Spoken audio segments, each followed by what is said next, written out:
Hello नमस्कार दोस्तों।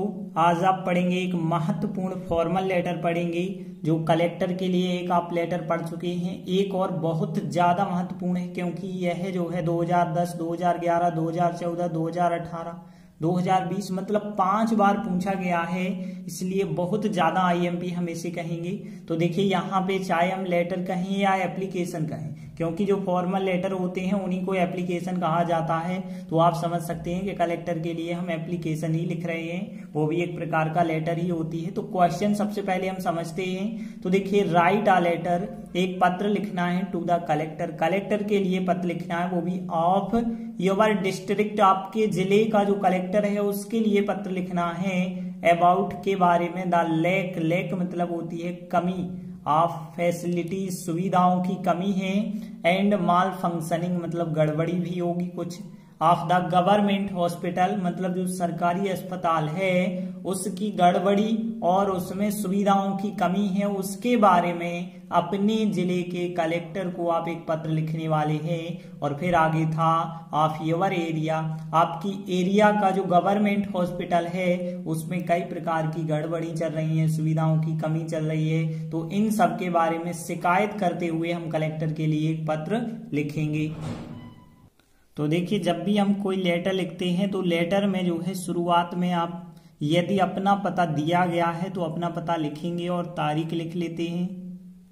देखिए यहाँ पे भले ही कोई अपना एड्रेस नहीं बताया गया है, लेकिन यहाँ पे जैसा हमने पिछले लेटर में लिखा था कि एक मकान नंबर कुछ भी 18 लिखा था, फिर यहाँ पे हमने वार्ड का नाम लिखा था, फिर अपने गांव या शहर का नाम लिखा था, फिर बाद में यहाँ पे हमने लिखा था डेट, किस डेट को यह लेटर लिखा जा रहा है। तो देखिए यहाँ भी आप अपना एड्रेस सबसे ऊपर लिख सकते हैं। फिर देखिए इसे बिल्कुल एप्लीकेशन की तरह ही लेटर को लिखेंगे क्योंकि यह फॉर्मल लेटर है। तो देखिए सबसे पहले आप क्या लिखते हैं, टू, टू का मतलब होता है सेवा में। अब फिर किसे लिख रहे हैं, कलेक्टर को लिख रहे हैं, तो टू द कलेक्टर हो जाएगा। अब यहाँ पे कलेक्टर का जिला क्या है वो भी बताना होगा, डिस्ट्रिक्ट दमोह एमपी जैसे हम बता रहे हैं। अब देखिए सब्जेक्ट भी आपको बताना होगा। तो देखिए सब्जेक्ट में आप क्या बताएंगे कि कोई एक गवर्नमेंट हॉस्पिटल होगा उसमें गड़बड़ी चल रही होगी। तो देखिए यहाँ पे हमने सब्जेक्ट में क्या बताया, malfunctioning of the government hospital, और फिर हम नाम लिख देते हैं कहाँ का गवर्नमेंट हॉस्पिटल है, दमोह का है, तो यहाँ पे malfunctioning of the government hospital Damoh. फिर इसके बाद लिखते हैं आदरणीय महानुभाव, मतलब यहाँ रिस्पेक्टेड सर लिखते हैं। तो रिस्पेक्टेड सर लिखने के बाद आप अपनी बात कहना जो चाहते हैं वो इस प्रकार से आप लिखेंगे। तो देखिए हम इन लाइनों को ट्रांसलेट के माध्यम से समझ लेते हैं तो बहुत आसानी से आपसे बन जाएंगी। तो देखिए हम पहली लाइन पे आते हैं, लिखा है मैं गवर्नमेंट हॉस्पिटल दमोह की गड़बड़ी एवं सुविधाओं की कमी की ओर आपका ध्यान आकर्षित करना चाहूंगा। तो देखिए इस लाइन को हम कैसे बनाएंगे, तो यहाँ पे यदि हम देखें तो गड़बड़ी, तो गड़बड़ी क्वेश्चन में लिखा है, सुविधाओं को फैसिलिटीज कहते हैं, और फिर कमी जो है ये भी क्वेश्चन में लिखा है। तो देखिए कमी के लिए जो वर्ड इस्तेमाल किया गया था क्वेश्चन में वो था लैक मतलब कमी, और गड़बड़ी के लिए जो वर्ड था माल फंक्शनिंग, तो आपको ये वर्ड ध्यान रखना है कि माल फंक्शनिंग मतलब होती है गड़बड़ी, तो यहाँ गड़बड़ी या खराबी के लिए कहते हैं। और फिर यहाँ पे की ओर, तो की ओर के लिए जो वर्ड था वो था टू होता है या फिर टूवार्ड्स होता है, तो यहाँ टू मतलब की ओर, और योर अटेंशन मतलब आपका ध्यान, और यह वर्ड हमने आपको पिछली एप्लीकेशन में बताया था आकर्षित करने की इच्छा रखना या आकर्षित करना, जो लाइक टू ड्रा होता है, तो यहाँ पे लाइक टू ड्रा वर्ड आपको लिखना होगा। तो देखिए वैसे अब आपके पास सभी मीनिंग हो गए। आई मतलब हो गया यहाँ पे मैं, गवर्नमेंट हॉस्पिटल दमोह हो गया, ऑफ मतलब की हो गया, गड़बड़ी माल फंक्शनिंग हो गया, एंड फैसिलिटीज सुविधाओं की बात हो गई, और फिर यहाँ पे लैक मतलब होती है कमी, ऑफ मतलब की, और टू मतलब की, और योर अटेंशन मतलब आपका ध्यान, और लाइक टू ड्रा मतलब आकर्षित करना चाहना।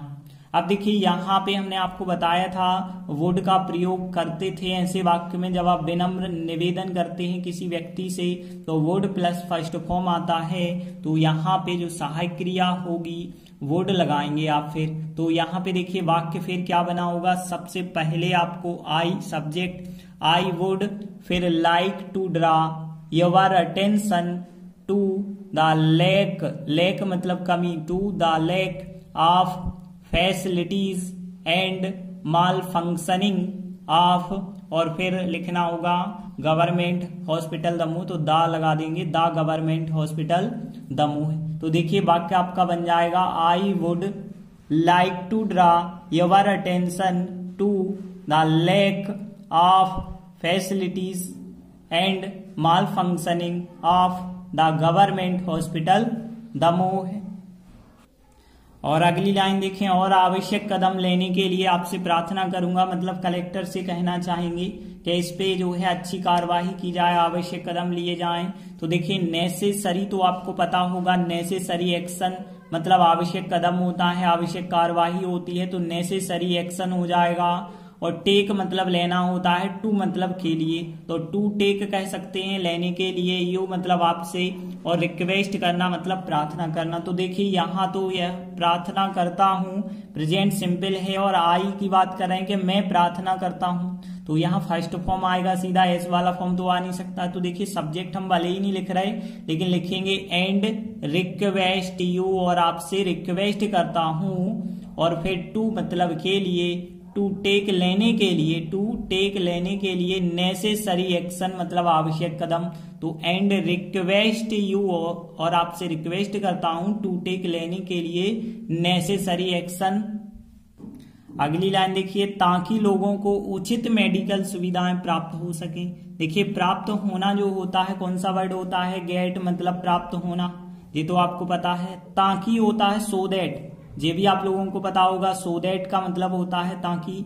और यहाँ पीपल मतलब लोगों को, उचित मतलब हम कह सकते हैं प्रॉपर, प्रॉपर मतलब होता है ठीक या उचित, तो प्रॉपर मेडिकल फैसिलिटीज कह सकते हैं, तो प्रॉपर मेडिकल फैसिलिटीज। और फिर गेट मतलब प्राप्त होना, और सकना मतलब होता है यहाँ पे मे, तो यहाँ पे मे मतलब सकें। तो यहाँ पे देखिए सबसे पहले तो ये कंजक्शन है, फिर सब्जेक्ट ये होगा, मे वाले वाक्य में आपको पता होगा मे प्लस फर्स्ट फॉर्म होता है, तो यहाँ पे देखिए प्यूपल हो जाएगा सब्जेक्ट, तो यहाँ पे प्यूपल हो जाएगा सब्जेक्ट, तो यहाँ सब्जेक्ट आप लिखेंगे प्यूपल, और फिर मे गेट प्राप्त हो सके, प्रॉपर मेडिकल फैसिलिटीज प्राप्त हो सकें। तो देखिए सो दैट पीपल ताकि लोगों को, सो दैट पीपल ताकि लोगों को मे गेट प्राप्त हो सकें, प्रॉपर मेडिकल फैसिलिटीज प्राप्त हो सकें। तो देखिए हम इन तीनों लाइनों को अब हम रिपीट कर लेते हैं। तो देखिए यहाँ पे I would like to draw your attention to the lack of facilities and malfunctioning of government hospital Damoh and request you to take necessary action so that people may get proper medical facilities. देखिए अगली line है, वहां अस्पताल में केवल 2 doctor और 3 नर्सें हैं। तो देखिए यहाँ पे आप कैसे बनाएंगे, देयर मतलब वहां पे, अस्पताल को हॉस्पिटल, इन कहते हैं मैं के लिए, और ओनली मतलब केवल, 2 डॉक्टर्स एंड 3 मतलब 3 नर्सेस हो जाएगा यहाँ पे। तो देखिए देयर है सब्जेक्ट, यहाँ पे सहायक क्रिया इज एमआर में से आप आर लगाएंगे क्योंकि यहाँ बहुत सारे व्यक्तियों की बात कर रहे हैं बहुवचन की। तो there are only 2 doctors and 3 nurses, पूरा वर्ड ठीक है ना, there are only 2 doctors and 3 nurses in the hospital. तो इस प्रकार से बना, there are only 2 doctors and 3 nurses in the hospital. अगली लाइन है, वे समय पर उपलब्ध नहीं होते हैं, मतलब जो डॉक्टर और नर्सें हैं वे समय पे उपलब्ध नहीं होती हैं। तो यहाँ पे देखिए दे मतलब वे, टाइम होता है समय, और ऑन मतलब पर होता है, तो ऑन टाइम मतलब समय पर, उपलब्ध के लिए बस यहाँ पे वर्ड आप याद रख लें। तो यहाँ अवेलेबल होता है उपलब्ध के लिए, तो अवेलेबल मतलब उपलब्ध, और भी के लिए होता है वर्ड आल्सो, तो यहाँ पे आल्सो वर्ड आप याद रखें, आल्सो। और नॉट मतलब होगा नहीं, और ध्यान रखें जो आल्सो वर्ड होता है वो सहायक क्रिया के बाद इस्तेमाल करते हैं ज्यादातर। तो देखिए दे के हिसाब से प्रेजेंट की सहायक क्रिया होगी आर, तो दे आर के बाद अब लिखेंगे आल्सो, फिर होगा नॉट, ठीक है ना। आर के बाद नॉट नहीं होगा, पहले आल्सो आएगा। तो they are also not available on time, they are और फिर आल्सो नॉट नहीं होते हैं, अवेलेबल नहीं होते हैं, ऑन टाइम मतलब समय पर। फिर देखिए अगली लाइन है, नर्सें ठीक प्रकार से मरीजों की देखभाल नहीं करती हैं। तो यहां पे देखिए नर्सेस हो जाएगा और ठीक प्रकार से, तो देखिए हमने ठीक के लिए एक वर्ड देखा, उचित या ठीक के लिए प्रॉपर, लेकिन एलवाई और जोड़ दें तो प्रॉपरली मतलब ठीक प्रकार से, और पेशेंट्स मतलब मरीज की बात हो गई, और देखभाल करना मतलब अटेंड करना। तो यहां पे होगा देखभाल नहीं करती हैं, नॉट अटेंड हो जाएगा, नॉट अटेंड या नॉट केयर भी आप लिख सकते हैं। देखिए पेशेंट्स मतलब मरीजों की, और प्रॉपरली मतलब ठीक प्रकार से, नर्सेस हो जाएगा। देखिए नर्सें देखभाल नहीं करती हैं मतलब हो जाएगा प्रेजेंट सिंपल। तो प्रेजेंट सिंपल का नेगेटिव आपको पता होगा, या तो डू नॉट फर्स्ट फॉर्म होता है या डज नॉट फर्स्ट फॉर्म होता है। अब नर्सेस तो बहुवचन लिख रहे हैं, इस वजह से डू नॉट फर्स्ट फॉर्म लिखेंगे, तो नर्सेस होगा। फिर यहाँ पे डू लगाएंगे सहायक क्रिया, फिर नॉट अटेंड मतलब देखभाल नहीं करती हैं। अब क्रिया के बाद ऑफ वर्ड नहीं लिखते हैं, तो सीधा द पेशेंट्स मरीजों की प्रॉपरली मतलब ठीक तरीका से। तो देखिए यहाँ पे nurses do not attend the patients properly. देखिए अगली लाइन, पलंग और कमरे मतलब बेड्स एंड रूम्स समय पर साफ नहीं किए जाते हैं। साफ करना होता है क्लीन, और नॉट मतलब नहीं, तो नॉट क्लीन हम कह सकते हैं, साफ नहीं होते हैं। ऑन टाइम मतलब समय पर। तो देखिए यहाँ पलंग और कमरे साफ नहीं किए जाते हैं, है तो प्रेजेंट सिंपल, लेकिन है उसका पैसिव वॉइस। क्यों है पैसिव वॉइस? क्योंकि यहाँ पे पलंग और कमरे थोड़ी सब्जेक्ट होगा, यह तो ऑब्जेक्ट का काम करेगा।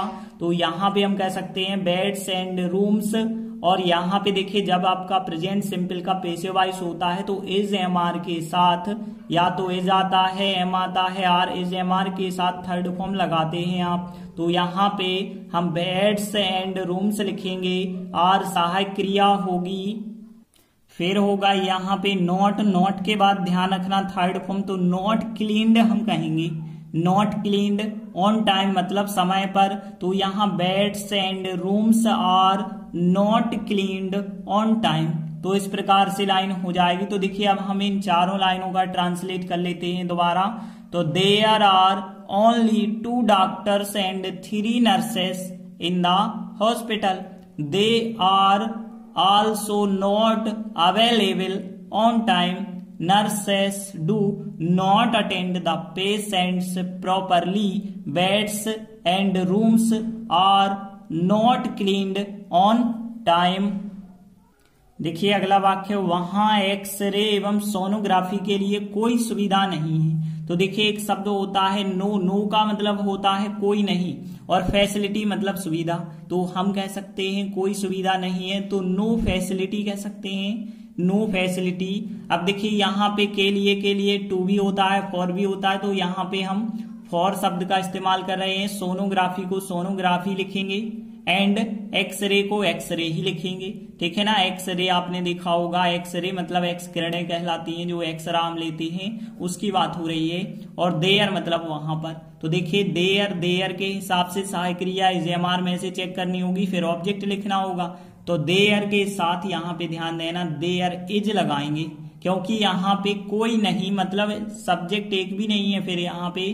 तो there is no facility for sonography and x-ray. Sonography and x-ray आप लिख देंगे। तो देयर इज नो फैसिलिटी, कोई सुविधा नहीं है, फॉर सोनोग्राफी एंड एक्सरे।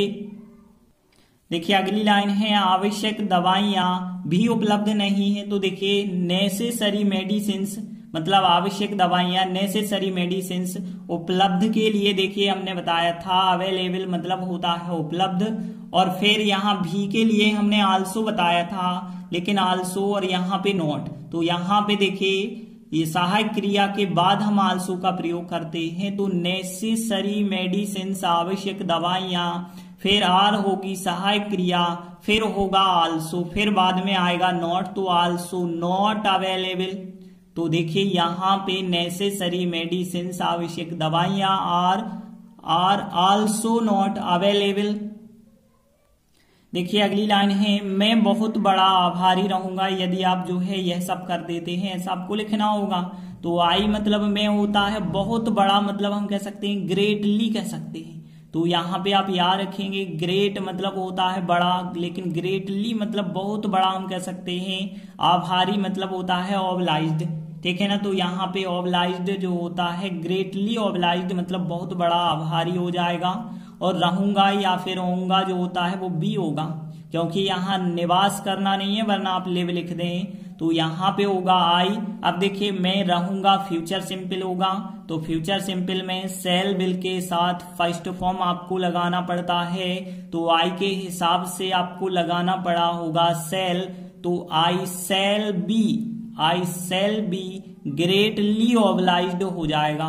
तो आई सेल बी ग्रेटली ऑब्लाइज्ड हो जाएगा। फिर देखिए अगला वाक्य, क्यों आप बहुत बड़े आभारी रहेंगे, क्योंकि यदि आप जल्द ही इस मैटर की जांच पड़ताल करेंगे तो बिल्कुल मैं आपका बहुत बड़ा आभारी रहूंगा। तो देखिए इफ यू यदि आप, और जल्द ही क्या होता है सून होता है, SOON सून मतलब जल्द ही। दिस मैटर मतलब इस मैटर की बात हो गई, तो दिस मैटर मतलब जो हमने बताई है कि अस्पताल में सुविधाओं की कमी है, उसी को बात हम कर रहे हैं। दिस मैटर और किसी भी चीज की जांच पड़ताल करना, तो यहाँ पे इतना वर्ड आप याद रखें लुक इनटू। तो यहाँ पे लुक इनटू होता है कि किसी भी चीज को गहराई से देखना या जांच पड़ताल करना। तो यहाँ पे लुक इनटू हो गया, और दिस मैटर हो गया, सून जल्द ही हो गया, इफ यू हो गया। तो देखिए अब हम ट्रांसलेट करते हैं। तो इफ यू यदि आप, और फिर लुक इनटू जांच पड़ताल करते हैं, दिस मैटर की मतलब इस मैटर की, और सून मतलब जल्द ही। तो if you look into this matter soon. अब देखिए हम इन चारों लाइनों को फिर दोबारा ट्रांसलेट कर देते हैं। तो there is no facility for sonography and x ray, necessary medicines are also not available, I shall be greatly obliged if you look into this matter soon. तो देखिए इस प्रकार से आपका यहाँ तक जो है ट्रांसलेट हो चुका है। तो देख सकते हैं I would like to draw मतलब मैं आकर्षित करना चाहूंगा, योर अटेंशन आपका ध्यान, टू द लैक कमी ऑफ फैसिलिटी सुविधाओं की कमी, एंड माल फंक्शनिंग और गड़बड़ी of the government hospital Damoh. Damoh का जो गवर्नमेंट हॉस्पिटल है उसमें गड़बड़ी है, सुविधाओं की कमी है, तो इस ओर आपका ध्यान आकर्षित करना चाहूंगा। एंड रिक्वेस्ट यू और आपसे प्रार्थना करता हूं कि टू टेक के आप लें नेसेसरी एक्शन आवश्यक कदम उठाएं, आवश्यक कार्यवाही करें, सो दैट ताकि people may get proper medical facilities ताकि लोगों को प्राप्त हो सके उचित मेडिकल सुविधाएं प्राप्त हो सकें। देयर आर ओनली 2 डॉक्टर्स वहां केवल 2 डॉक्टर्स हैं, एंड 3 नर्सेस और 3 नर्सें हैं इन द हॉस्पिटल अस्पताल में, और they are also not available वे भी उपलब्ध नहीं होते हैं, ऑन टाइम समय पर उपलब्ध नहीं होते हैं। नर्सेस डू नॉट अटेंड नर्सें जो है देखभाल नहीं करती हैं, और मरीज की द पेशेंट मरीज की प्रॉपरली ठीक तरीका से, और जो बेड्स और रूम्स हैं वो आर नॉट क्लीन्ड वो साफ नहीं होते हैं, सफाई नहीं होती है ऑन टाइम सही समय पर उनकी। देयर इज नो फैसिलिटी वहां कोई फैसिलिटी नहीं है, सोनोग्राफी की एक्सरे की कोई फैसिलिटी नहीं है, और नेसेसरी मेडिसिन आवश्यक दवाइयां आर आल्सो नॉट अवेलेबल आवश्यक दवाइयां भी उपलब्ध नहीं है। तो फिर आई शैल बी ग्रेटली ऑब्लाइज्ड मैं बहुत बड़ा आभारी रहूंगा, इफ यू लुक इनटू यदि आप जांच पड़ताल करते हैं, दिस मैटर की मतलब जो बात हमने बताई है इस बात की यदि आप जांच पड़ताल करते हैं तो मैं आपका बहुत बड़ा आभारी रहूंगा। फिर आप जो है लास्ट में क्या कह देते हैं, थैंकिंग यू सर, या फिर थैंकिंग यू अकेला कह सकते हैं मतलब धन्यवाद। फिर आप लास्ट में क्या लिख देते हैं, योर्स फेथफुली लिख देते हैं आपका भाव दिए। तो देखिए यहाँ पे एस जरूर आप लगाना क्योंकि यहाँ पे एल वाला फॉर्म लिख रहे हैं, तो योर्स फेथफुली मतलब आपका प्रार्थी भी होता है, आपका विश्वसनीय भी होता है, कई वर्ड मीनिंग हो सकते हैं। तो देखिए इस प्रकार से हमने बहुत ज्यादा महत्वपूर्ण जो यहाँ पे फॉर्मल लेटर था इससे कंप्लीट कर लिया। आप भी यदि इसे 2-3 बार ट्रांसलेट से करेंगे तो बिल्कुल आपसे बनने लगेगा। और खास बात यह है यदि आप ट्रांसलेट से करते हैं तो कुछ आपके मन में जो बातें आ रही हैं कि यह भी बताई जानी चाहिए, तो बिल्कुल आप यह चीजें बता सकते हैं। धन्यवाद।